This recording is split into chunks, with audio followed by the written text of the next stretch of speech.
Oh, God.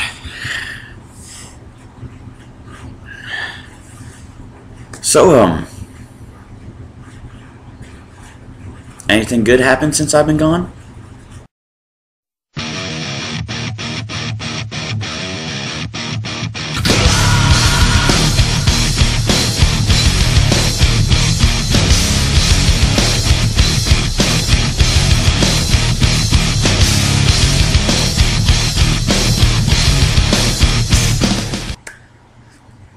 I'm back. I'm sorry for the delay. I was sick. I had no voice. I couldn't do a video. I was so weak at a time that I just couldn't do anything. I was still tweeting in my absence, but you know, those are few and far between. There's a lot more videos I'm gonna come up with within the next maybe a couple of days or so. I'm gonna cover a lot of things, but I'm gonna do a little word association for you. Basically, the word or association or person is gonna pop up right here, and I'm gonna tell my side, my opinion on it, which is basically, once again, this is why this is called the shooting gallery off the top of my head. Okay. First word that pops up here is yeah. They were doing so good with the live shows. I don't know why Spike had them stop with the taped ones.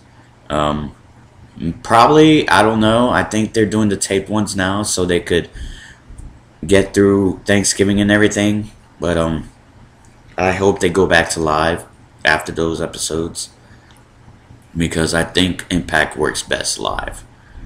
But then again, Impact works better out of the Impact Zone, and I've said this so many times. But hoping Impact stays live.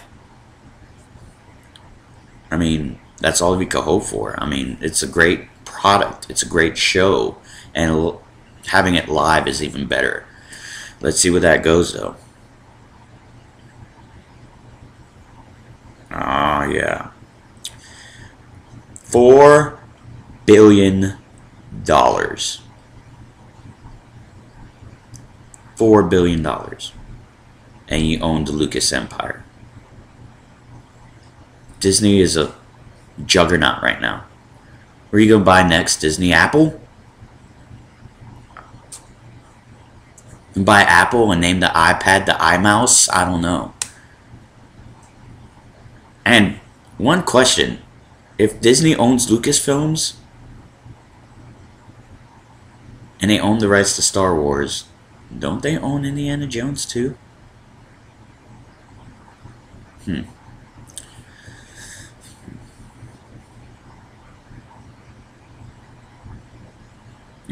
Huh. If we live that far into 2015, which I mean, we will, it'll be the year of the geek. Why, I ask? Episode 7, Avengers 2, Justice League.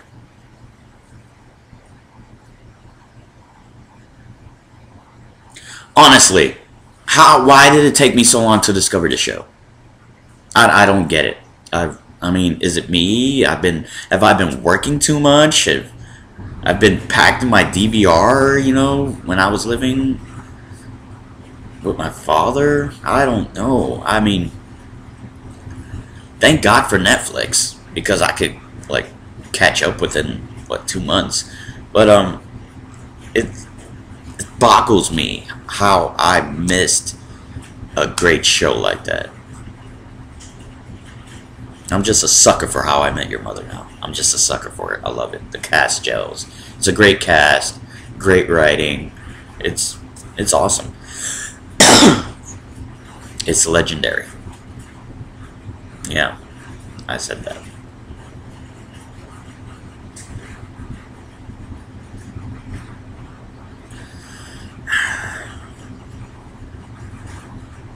NWO, the biker version.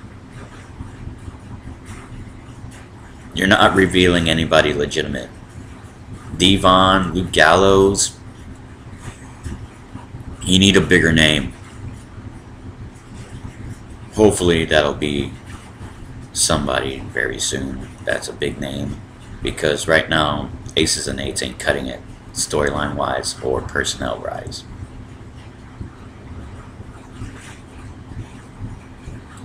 Is the heel turn finally coming?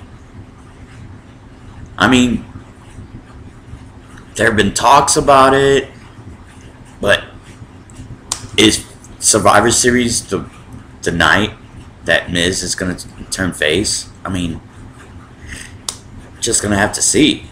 But good job to WWE for finally doing that. They can have a legitimate feud with Miz and Punk along the line. If that happens, Miz face, Punk heel. You know? What about if Ziggler wins the world title? You could have a face Miz versus a heel Ziggler. It's the possibilities are endless now with Miz becoming face. If it happens. If it's only one night only. That's gonna suck. But whatever. Deserves better than the angle she's in right now. I know there's an end game to this, but she deserves better right now. She should be in Divas matches, fighting for the Divas title. But she's caught up in this bad angle. See what happens. $365 next Monday. Best in the world.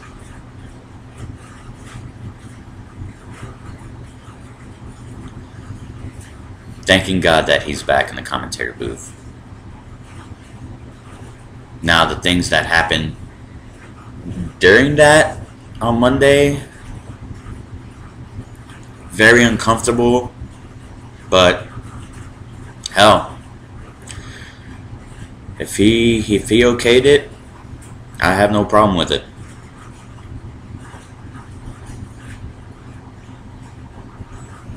The lights are on bright because the heel commentator's back. Yep. I'm gonna love JBL's commentary now. I mean, I'm not to say I didn't love it before, you know, back in 07, 08, but his commentary is far beyond good. I mean, I know he's the only heel commentator in WWE right now, but right now he's the best heel commentator since Jerry Lawler in '96. Best heel commentator.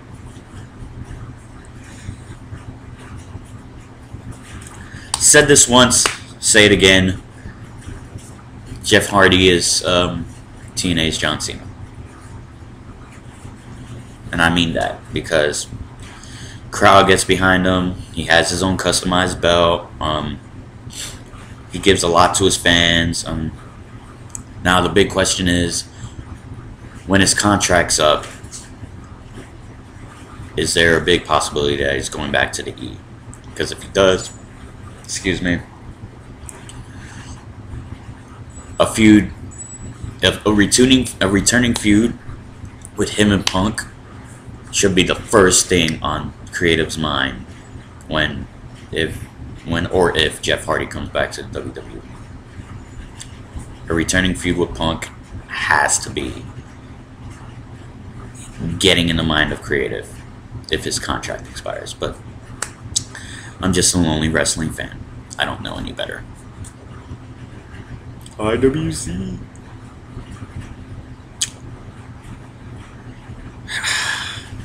Yes.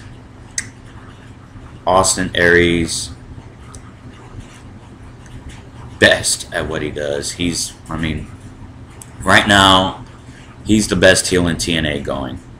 You know, I know the turn wasn't like fully documented or had enough build to it, but it's building more now, and it's working for Austin Aries. How long he's going to stay heel this time, I don't know. But we'll find out what his development's going to be. But right now, I say that Jeff Hardy is TNA's John Cena. Austin Aries is TNA's CM Punk.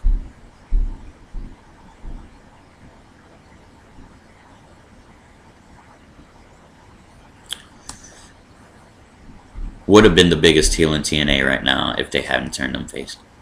I don't know if he's a face or a tweener, but you stop a guy's white hot heel heat, and you put him feuding against his brother because he's now in Aces and Eights. So I don't know. I mean, like I said, Aces and Eights don't have anything legitimate as far as names go, and I think it was a bad decision for TNA to turn Bully Ray face. That's just my opinion. Yeah. Rumors. They have a writer. I forget his name, but he was the writer of Toy Story 3. He's writing episode 7. There's a lot of rumors flying. There's a lot of scenarios saying that one scenario is they're probably going to follow Han and Leia's twin kids. One might stay good and the other might turn. And there's another scenario that they're going to follow him and Luke is going to turn to the Empire. So I don't know. There's a lot of stuff. And now the rumor this week is that they might bring Vader back. So there's a lot of stuff going on. I don't know. There's nothing legitimate behind it. We'll find out in probably another, in 2013 what the real story is going to be. So, but right now I'm very psyched for episode 7. Disney, I hope Disney does a good job with this. I really do.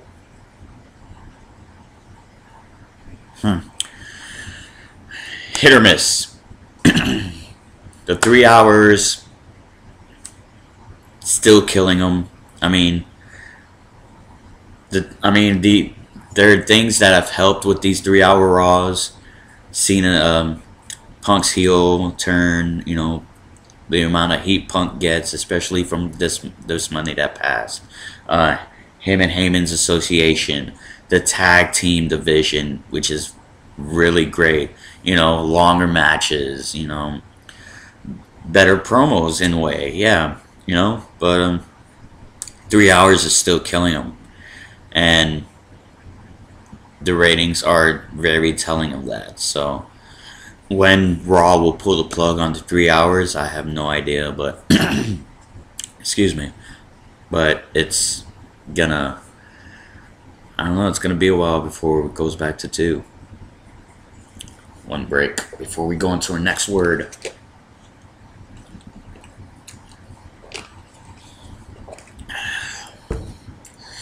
Next word, please.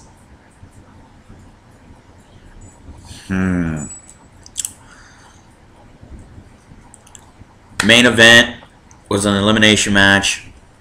Turned in the next week because of the attention towards that match. It was Team Foley versus Team Punk. They changed it to Punk, Ryback, and Cena. I feel that was a better idea. That's where the money's going to go on that main event. The money's going to go there. And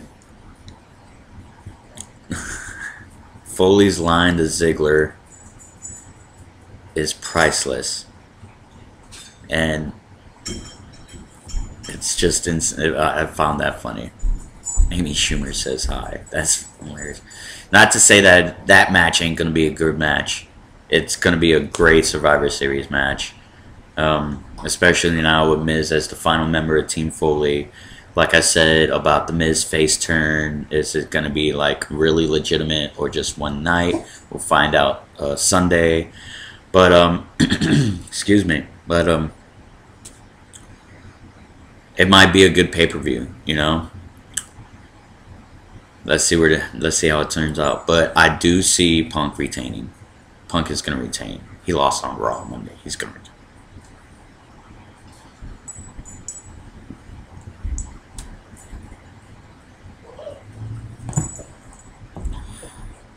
My ranking on the worst angles ever. Katie Vick, AJ Cena Vicky. That's how far apart. The angle is just god awful. God awful. And I can't believe. Sorry, my dog is very, very, very bitchy right now.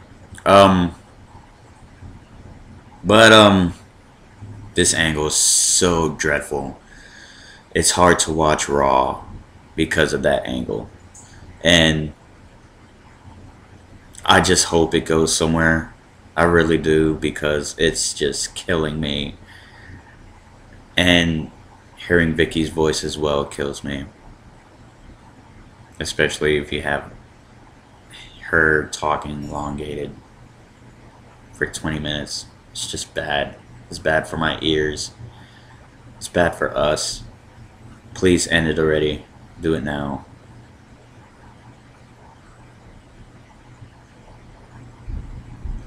Should sue WWE for copyright infringement.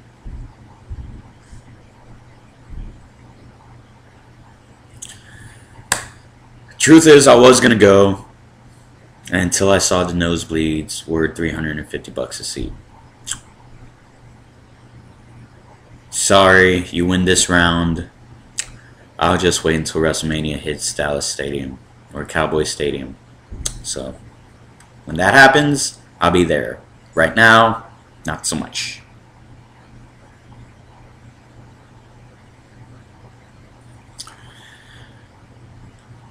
Potential to be a good match of the year frontrunner. I know it hasn't happened yet, but the match is going to happen, and I have a very big feeling that it's going to be a very great match. You know, if Rock brings it, because you know Punk's going to bring it, as long as Rock is up to the task and willing to go 100% full throttle. And I just can't wait to see for the build of this angle. See how Punk and Rock take shots at each other promo-wise. I'm just excited for this angle to come already. 2 months away.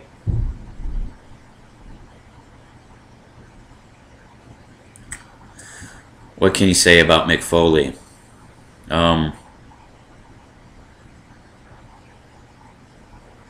He's probably on his last run. He has a DVD coming out next year. I would venture to say that he's going to get inducted in the Hall of Fame next year. And there's a possibility that he might have a match with Punk at TLC.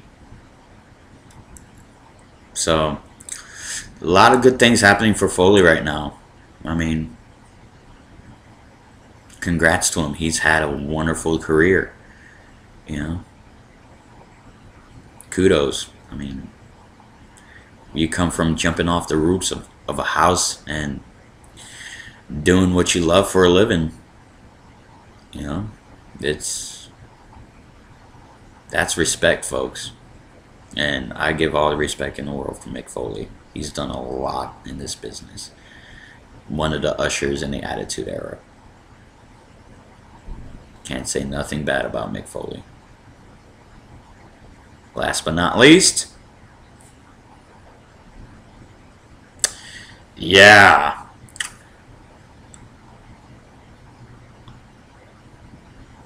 Paul Heyman for the Hall of Fame in 2013. Paul Heyman has been legitimate throughout this whole year in WWE. For him associating with Brock Lesnar and him associating with CM Punk. A lot of people said that this year was the year of AJ. Actually, and this year was the year of Punk because of his title reign. I beg to disagree. This year was the year of Paul Heyman, the return of the mastermind, because anything he says puts you in your seat. Anything, promotions, anything. He will put your ass in a seat. My opinion, this 2012 has been the year of Paul Heyman. And I venture to say there's more Paul Heyman to come. I'm just going to love every minute of it and enjoy it as long as I can. Because that man, folks, is an asshole. And he loves playing it. All respect to Paul Heyman. It's been the year of Heyman, basically.